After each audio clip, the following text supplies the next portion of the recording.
Intense situation on a Delta Airlines flight leaving the Savannah Hilton Head International Airport last month that left one man on the brink of consciousness. Tonight, for the first time, you're seeing video of that incident that put a passenger in the hospital after he says he passed out from extreme heat on the plane. It was one of the scariest moments of my life.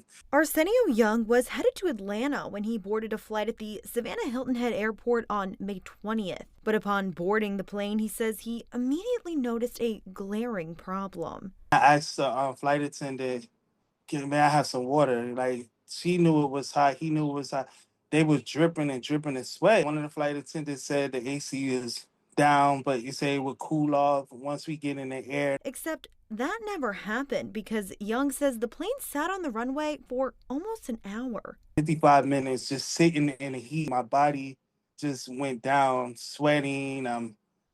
My head is pounding. I just felt fatigue, and then I just passed out. In an incident report from the airport that Young shared with WSAV, a responding officer described the plane as, quote, extremely hot and characterized Young as barely responsive and not talking. Waking up to like getting arrested to go to the hospital. Young says he was taken to Memorial Hospital, telling WSAV he's still in the process of recovering, but now that he's seen the video footage, Something would happen. That's be the last thing my children see.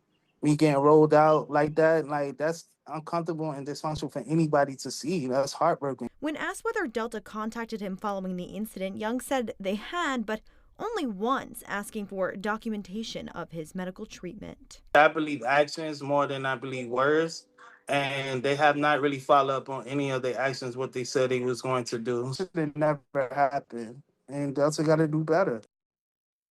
And we've reached out to Delta for comment on this story, and we've not yet heard back, but we'll keep you updated on air and online when we do.